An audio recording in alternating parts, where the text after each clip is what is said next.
The dust came first, a smudge on the horizon that old Ezra Carlson mistook for a dry lightning storm rolling down from the Sangre de Cristo foothills. But Sheriff Tom Bragg, standing on the boardwalk outside the Cattleman's Bank in Redemption, Colorado Territory, knew better. He had spent 11 years reading the plains the way other men read newspapers, and what he read now was trouble wearing spurs. The stagecoach came in sideways, one wheel screaming against its axle. The driver slumped forward with a bullet hole blossoming red through his duster. The horses were lathered white, eyes rolling, and they did not stop until they nearly took out the hitching post in front of the jailhouse. Women screamed. A dog barked itself hoarse. And from inside the coach, before Tom could even get the door open, a voice, low, furious, and utterly unafraid, shouted, "If one more of you sons of Satan tries to put a hand on me, I will show you what I did to the last 3. Tom Bragg pulled the door wide and found himself looking down the barrel of a derringer, held steady in the small, gloved hand of a woman with hair the color of a fox pelt and eyes like the sky before hail. Behind her, tied at the wrists with her own petticoat sash, lay a groaning man in a marshal's vest. "Ma'am," Tom said carefully, "I'd take that as kindly as I can, but I am the sheriff of this town, and I'd appreciate it if you didn't shoot me before I've had my coffee." She looked him over, badge, boots, the steadiness of his hands, and after a long moment lowered the little gun, though she did not let it go. "Then you can start," she said, "by telling me whether Cyrus Vane still owns this territory, because if he does, I am in more danger sitting still than I ever was running." That was how Sheriff Thomas Bragg met Rosalind Hale, though it would be 3 days before he learned that was not, in fact, her name, and 3 weeks before he understood that the woman the papers were calling the outlaw bride had done nothing wrong at all, except refuse to marry a monster. Redemption was a cattle town of some 400 souls, strung along a muddy main street between the Rio Verde and a rail spur that had only reached that far the autumn before. It had a church with a bell nobody had yet paid for, 2 saloons, a mercantile run by a Norwegian named Halvor Iverson who kept a shotgun under the counter and a Bible beside the register, and a jailhouse with 2 cells, one of which currently held nothing but a family of barn swallows that had built a nest in the rafters and refused to be evicted. Tom Bragg had built his reputation there slowly, not with gunfights, though he'd had his share, but with the kind of quiet, stubborn fairness that made ranchers trust him and outlaws avoid him. He was 34, broad through the shoulders, with a face weathered more by worry than by years, and a scar along his jaw from a Comanchero's blade that he never spoke of. He had buried a wife 4 winters back, dead of the fever that took half the town's children that year, and he had buried, along with her, most of his taste for hoping. The marshal tied up in the coach turned out to be a fraud, a hired gun named Dutch Reller wearing a badge he'd bought off a corpse.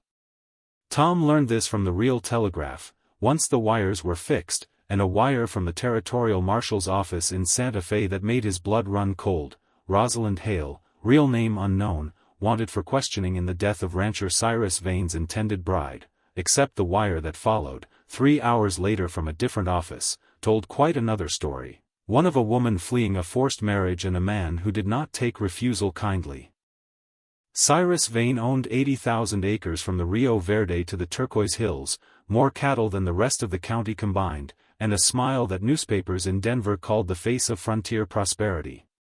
He also owned, though few dared say it aloud, the judge in Alamosa, the telegraph operator in Redemption, and at least 2 of the deputies Tom had inherited when he took the badge. Vane wanted Rosalind back, and he wanted her back badly enough to burn a stagecoach line to get her. "He courted my mother's debts," Rosalind told Tom that first night, sitting in his office with a blanket around her shoulders and coffee going cold in her hands, her voice steadier than her fingers. "Bought up every note against our ranch after my father died. Then he came calling, not for me, Sheriff, not truly. For the water rights that ran through our land. He said I would marry him or he would foreclose and turn my mother and my little brother out onto the road in November. I said yes because I did not know what else to do. And then I found out what happened to the woman he'd been engaged to before me. They said she fell from a horse. She'd never sat a horse in her life." Tom had seen frightened people before. He had seen liars too, and he prided himself on knowing the difference. What he saw in Rosalind Hale was neither. It was a woman who had done a hard, frightening thing and was still shaking with the cost of it, and underneath the shaking, a spine like a fence post sunk in granite. "You believe her," said Deputy Hollis Pratt the next morning, not quite a question, as they watched Rosalind through the office window helping Tom's aging Aunt Ida sort mail at the counter she'd taken over, already charming half the town with her quick hands and quicker wit. "I believe the bullet hole in that driver's back," Tom said. "And I believe Vane's men don't shoot stagecoach drivers over nothing." Word of the outlaw bride spread down the rail line faster than the telegraph could carry it straight. Some papers called her a murderess who'd charmed a whole town into hiding her. Others called her a modern Joan of Arc fleeing tyranny. The truth, as it usually is, sat quieter and more complicated between the two, and Tom Bragg found himself standing squarely in its path, badge and all, while Cyrus Vane's lawyers and hired men circled redemption like wolves testing a fence line. Rosalind's mother, Margaret Hale, arrived by wagon a week later with young Daniel, 12 years old and fierce with the particular bravery of boys who have had to grow up too fast.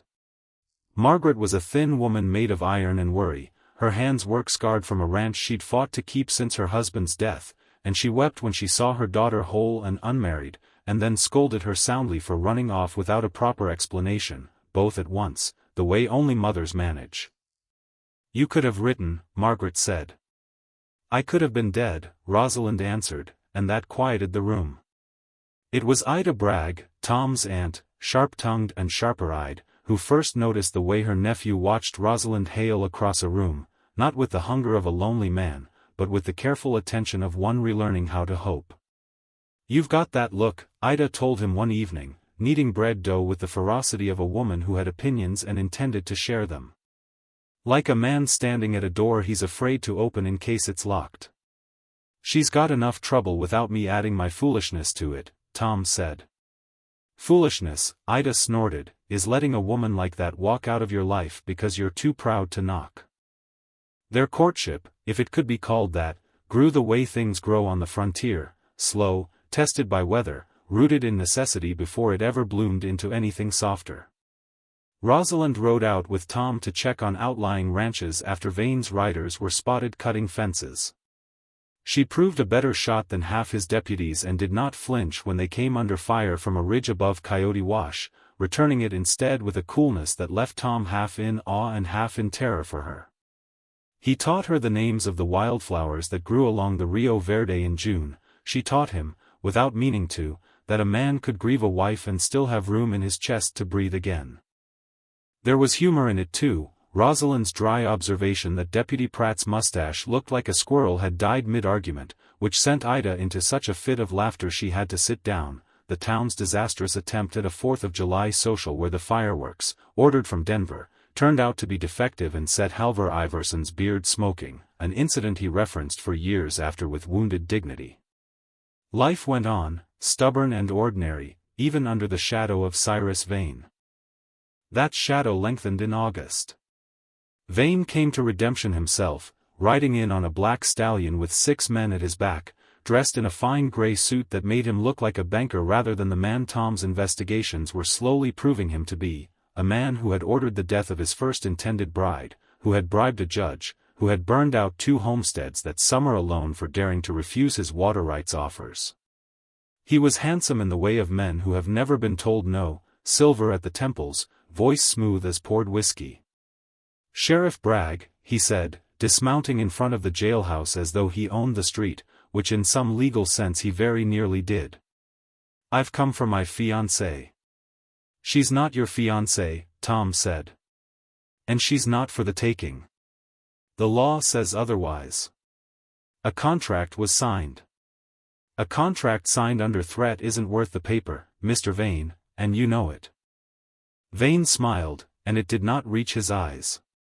"You're a decent lawman, Bragg.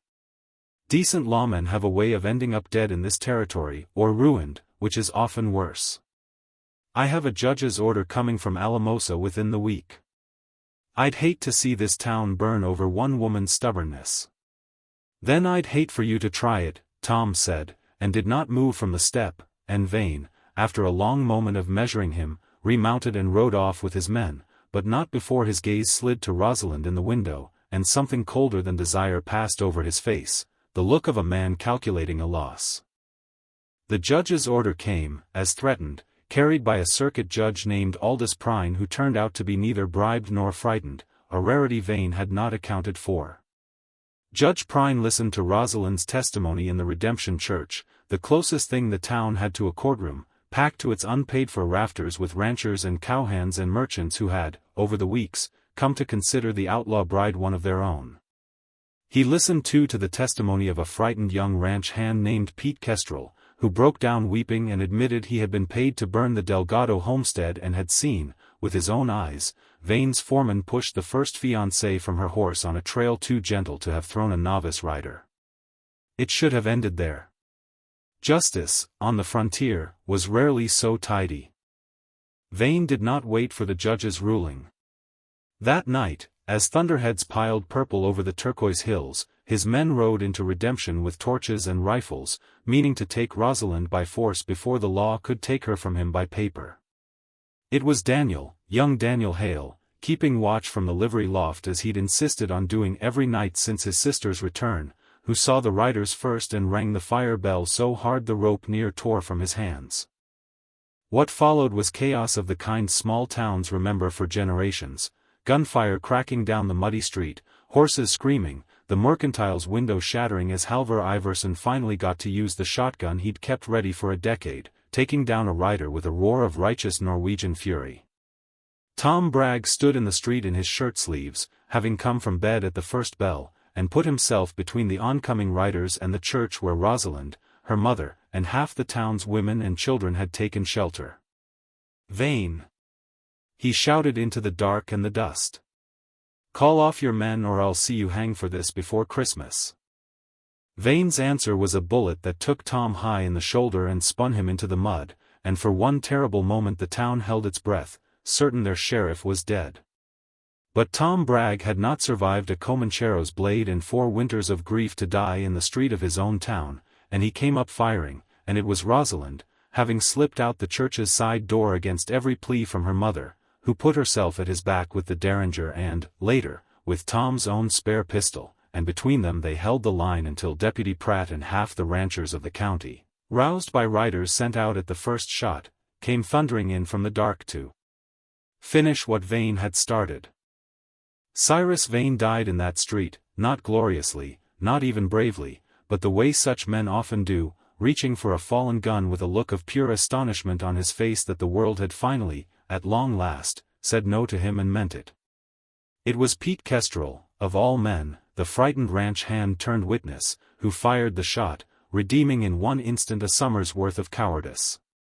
Tom Bragg lived, though it took him 6 weeks flat on his back in Ida's spare room to prove it, 6 weeks in which Rosalind Hale sat with him through fevered nights, read to him from dime novels she pretended to find silly and secretly loved, and told him, on an evening in September when the cottonwoods along the Rio Verde had just begun to gold at their edges, that she did not intend to go anywhere else ever again, if he'd have her.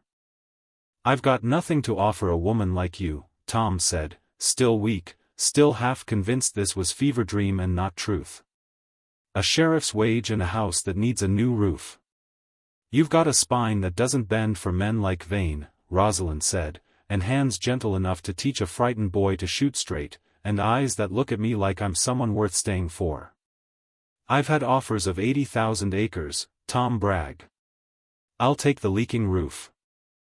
They married that October in the church with the unpaid-for bell, which the whole town had, in the aftermath, finally scraped together the funds to purchase outright, ringing for the first time as Rosalind walked the aisle on her brother Daniel's proud, solemn arm, her mother weeping happily in the front pew beside Ida, who had, by then, appointed herself something between chaperone and general of the entire wedding. Halvor Iverson gave away, as a gift, the last good bolt of blue silk in his mercantile, insisting the bride ought to have something finer than calico for the day the town remembered as the one when Redemption, in every sense, finally lived up to its name. Cyrus Vane's lands were broken up by court order the following spring, the water rights returned to the ranchers he'd bled dry, the Hale Ranch saved outright, and Margaret Hale, at last free of debt, took to writing a memoir of the whole affair that the Denver papers serialized to great acclaim, much to her own bewildered delight. Daniel Hale grew into a young man who wore his brother-in-law's badge with pride some years later, having learned early that courage was not the absence of fear but the choice to ring the bell anyway. Pete Kestrel left the territory a changed man, sending letters back for years describing an honest life built on a ranch of his own, always signed, with gratitude for the second chance. As for Tom and Rosalind, they lived out their years in redemption, the roof mended, the house filled in time with children who grew up hearing the story of the stagecoach that came in sideways and the woman who held a derringer steady against a world that had tried to break her, and the sheriff who saw, in one terrifying instant, not an outlaw bride but a woman worth every risk of loving. On summer evenings they would sit on the porch and watch the sun go down gold over the turquoise hills, and Rosalind would sometimes say, with the particular satisfaction of a woman who had once run for her life and found, instead, a home worth staying in, that she had never once regretted pointing that little gun at the finest man she ever met, because sometimes the truth a person is running from turns out to be less important than the truth they are running toward, and sometimes justice, however long delayed, arrives exactly when it is needed, in the hands of ordinary people who simply refuse, at the crucial moment, to look away.